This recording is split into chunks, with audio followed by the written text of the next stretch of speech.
এইভাবে দুটো কাঠের উপরে দাঁড় করিয়ে এই হাতে একটা পেরেক, এই হাতে একটা পেরেক, বুকে একটা পেরেক, পায়ে দুটো পেরেক, কপালে একটা পেরেক মেরে দেওয়া হয়েছে। এইভাবে দাঁড়িয়েছে, তাই তো?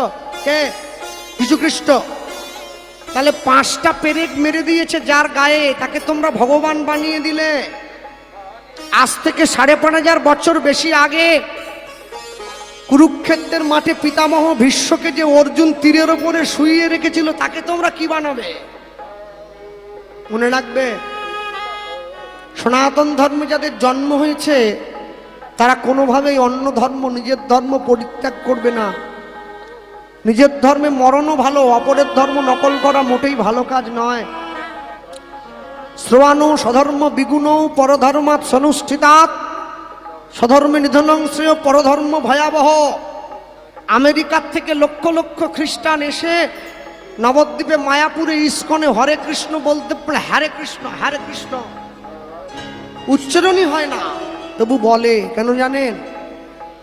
যারা বলতে পারে না তারা বলে, আমরা বলতে পারি কিন্তু বলি না। নিজের ধর্ম পরিত্যাগ করো না। আমি এটা বলবো না তোমরা খ্রিস্টানকে ভালোবাসবে না, নিশ্চয়ই বাসবে, কিন্তু নিজের ধর্ম পরিত্যাগ করে কখনো অন্য ধর্ম গ্রহণ করবে না। খ্রিস্টানদের প্রধান ধর্মগ্রন্থ কি জানেন? বাইবেল। বাইবেলে পরিষ্কার লেখা আছে, god is truth, truth is god. সত্যই ভগবান, ভগবানই সত্য। আর সনাতন ধর্মে শ্রীমদ্ ভাগবতে লক্ষ লক্ষ বছর আগে লেখা হয়ে আছে, সত্যং পরম ধীমহি। যে সত্যকে রক্ষা করে চলে সেই সত্যই ভগবান রূপে তার সম্মুখে এসে দাঁড়িয়ে হাত বাড়িয়ে কথা দেয়। মনে রাখবেন, কোনো কিছুর বিনিময়ে, কোনো কিছুর জন্য, কোনো কিছু না হলেও যেটা দুঃখ পান, যেটা কষ্ট পান, নিজের ধর্মকে পরিত্যাগ করবেন না, তুলসী মঞ্চ ভাঙবেন না। ভগবানের সেবা করুন, ভগবানের পরিচর্যা করুন। আজ থেকে 10 বছর পরে যদি আপনারা এখনো পর্যন্ত নিজের ধর্মের প্রতি যত্নশীল না হন, আজ থেকে 10 বছর পরে হিন্দু সনাতন ধর্ম বলে কিছু জগতে ছিল, এটা আর বলতে পারবেন না। মানুষের কাছে ভয় লাগবে বলবার জন্যে। মনে রাখবেন, জীবনে যা কিছু করছেন, যা কিছু করবেন, এখনো পর্যন্ত সময়। আরে মনে মনে চিন্তা করলাম, অফিস থেকে বাড়ি ফেরার সময় একটু গরম সিঙ্গাড়া জিলিপি নিয়ে যাবো বাগনান থেকে। বাড়িতে গিয়ে ছেলে মেয়েকে নিয়ে বসে খাবো। ট্রেনে উঠতে গেলাম, পা পিছলে ট্রেনের চাকার তলায় চলে গেলাম, হাতের সিঙ্গাড়া হাতে আছে, জীবন শেষ।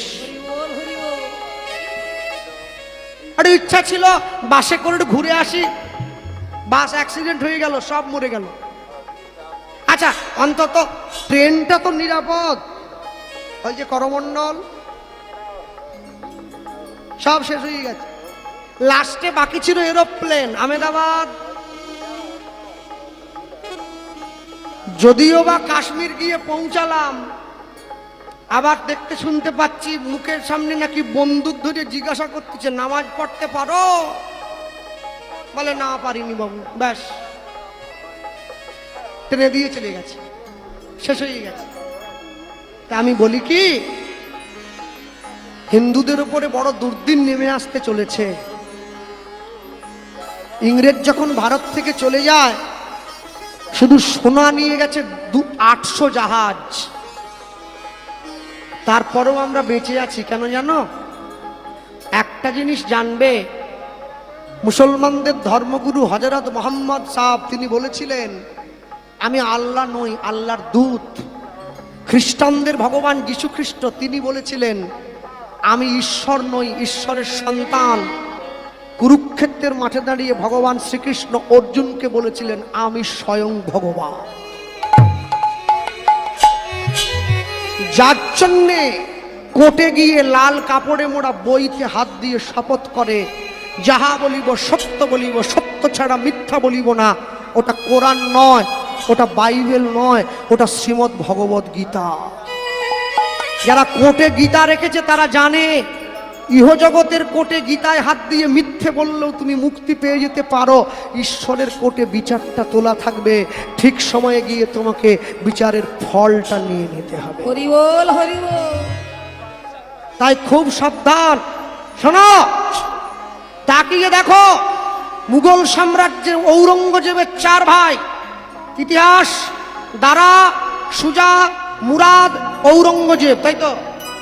ঔরঙ্গজেব নিজে সিংহাসনে বসবেন বলে 3 ভাইকে হত্যা করে, বুড়ো বাবা শাহজাহানকে জেলখানায় বন্দি করে, 3 ভাইয়ের রক্ত দিয়ে ভাত মাখিয়ে শাহজাহানের কাছে গিয়ে ধরেছে, বলে খাও। এটাও একটা ধর্ম। সনাতন ধর্মেও 4 ভাই, রাম, লক্ষণ, ভরত, শত্রুঘ্ন। বড় ভাই বনে যাচ্ছে, মেজ ভাই সিংহাসনে বরাস দূরের কথা, বড় ভাইয়ের পাদুকাটা মাথায় নিয়ে 14 বছর রাজত্ব পরিচালনা করলো। এটাই সনাতন ধর্ম।